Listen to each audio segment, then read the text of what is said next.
Hello, আসসালামু আলাইকুম। আপনারা সবাই কেমন আছেন? এখন আছি আমি পৃথিবীর সবচেয়ে যে বড় দুই শরীফ, আমি যেখানে আছি এইখানের নাম হচ্ছে হেরাম শরীফ।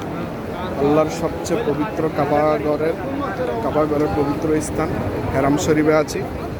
এখন আমি মাগরিব নামাজ পড়ে জাস্ট হেরাম শরীফ থেকে বাহিরে যাচ্ছি। যারা মক্কা শরীফে এসেছেন, হেরাম শরীফে এসেছেন উমরা হজ করার জন্য তারা অবশ্যই চিনবেন। আমি এখন হেরাম শরীফ থেকে বাহির হয়ে আপনার হেরাম শরীফ থেকে বাহির হয়ে আমি এখন আপনার মিসমালার দিকে যাচ্ছি। তো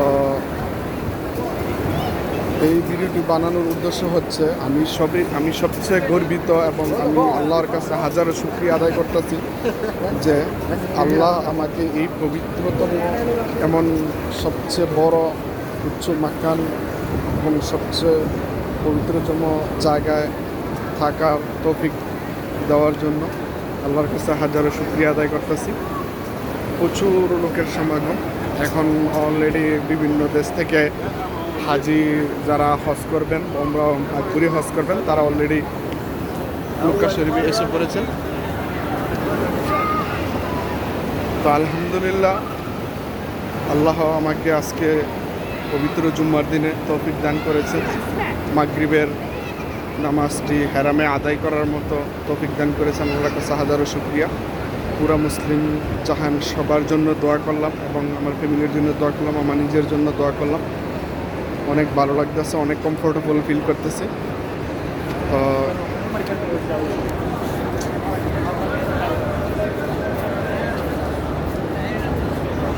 তো আশা করি ইনশাল্লাহ যার যার তৌফিকে আছে এবং যারা হেরাম শরীফে নিয়ত করেছেন যে আল্লাহ যেন সৌদের পবিত্র কাবাগর এবং হেরাম শরীফে একবার আসার সুযোগ করে দেন। দোয়া করি সবাই যেন আসতে পারেন। মানুষ এই পৃথিবীতে একটি নির্দিষ্ট বয়স, নির্দিষ্ট সময় পৃথিবীতে থাকবে, তারপরে এই পৃথিবী থেকে বিদায় নিতে হবে। কিন্তু এই পৃথিবীতে যারা ভালো ভালো কাজ করে যাবে তাদের জন্য ভালো কিছু জান্নাতে আশা করতে পারে। তো মৃত্যুর ভয় প্রতিটি পানির ভিতরে থাকা উচিত। আর ওই ভয় থেকেই মনে করেন যে যার যার ধর্ম নিয়ে যার যার ধর্মীয় রীতি এবং আল্লাহর যেই বিধান ওগুলো পালন করা উচিত। তো আমার একটাই মেসেজ থাকবে, যেই ধর্মের লোক আছেন আপনারা সবাই ধর্মকে সেলুট করেন, সম্মান করেন এবং ধর্ম অনুযায়ী আমল করার তৌফিক দান করুক। আমিন। আপনারা সবাই ভালো থাকবেন। আমি প্রায় হেরাম থেকে বাহিরে চলে এসেছি। ইনশাআল্লাহ দেখা হবে পরবর্তী ভিডিওতে। আল্লাহ হাফেজ।